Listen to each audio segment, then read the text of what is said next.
It was a cold night on the edge of town. Rain poured down in waves, tapping against the tin roof of an old house where Daniel, a single dad, sat fixing a broken lamp. His little girl, Sophie, was already asleep, wrapped in a blanket with her favorite stuffed rabbit clutched tightly in her arms.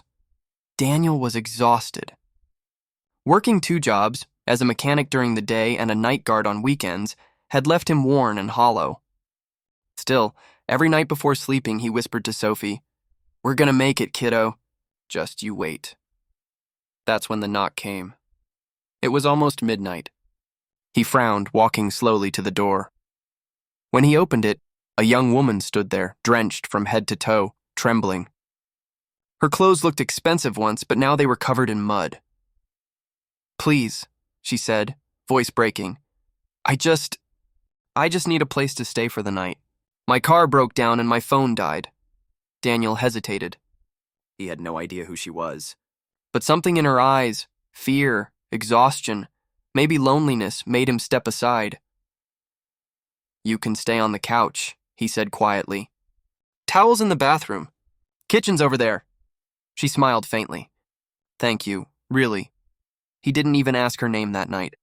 He just offered her tea, gave her a dry shirt, and went back to check on Sophie. Before sleeping, he whispered again, this time unsure whether to himself or to the stranger, "We'll be okay." The next morning, Daniel woke to laughter. Sophie was sitting at the kitchen table chatting with the woman who was helping her draw with crayons.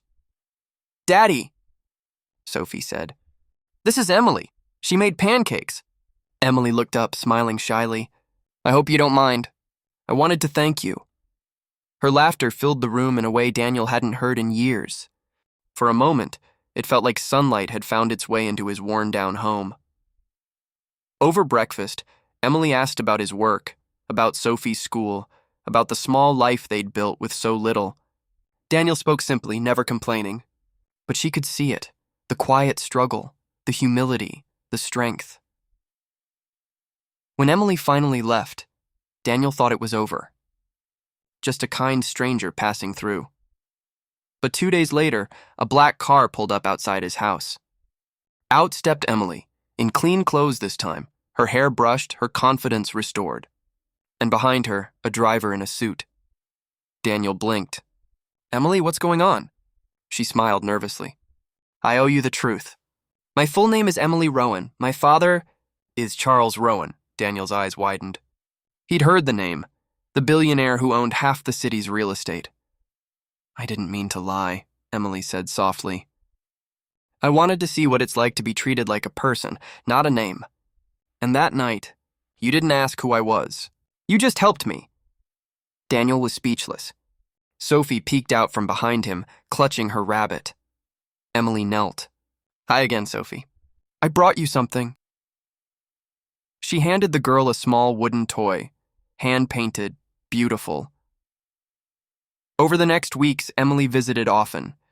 Sometimes bringing groceries, sometimes books for Sophie, sometimes just to sit on the porch and talk with Daniel. Slowly, the connection deepened, not built on wealth or pity, but genuine kindness. Daniel began to see a woman who didn't act rich, who laughed freely, who cared for his daughter as if she were family.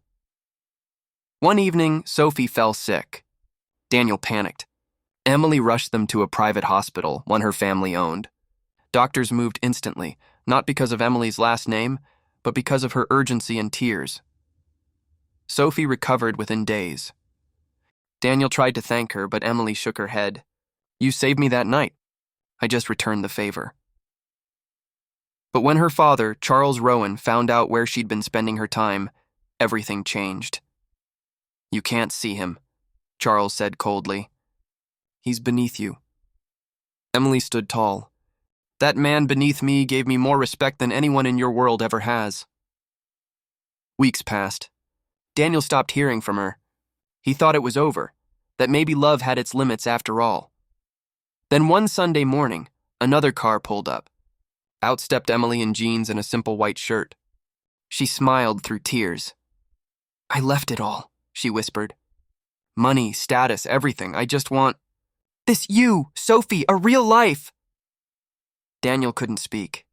Sophie ran to her, hugging her tightly. Years later, people in that small town would still talk about them, the mechanic, his little girl, and the woman who gave up luxury for love. They'd built a quiet life together, fixing cars, planting flowers, laughing over pancakes. Because sometimes, the richest hearts are found in the poorest homes, and love, when real, doesn't care where you came from, only where you choose to stay.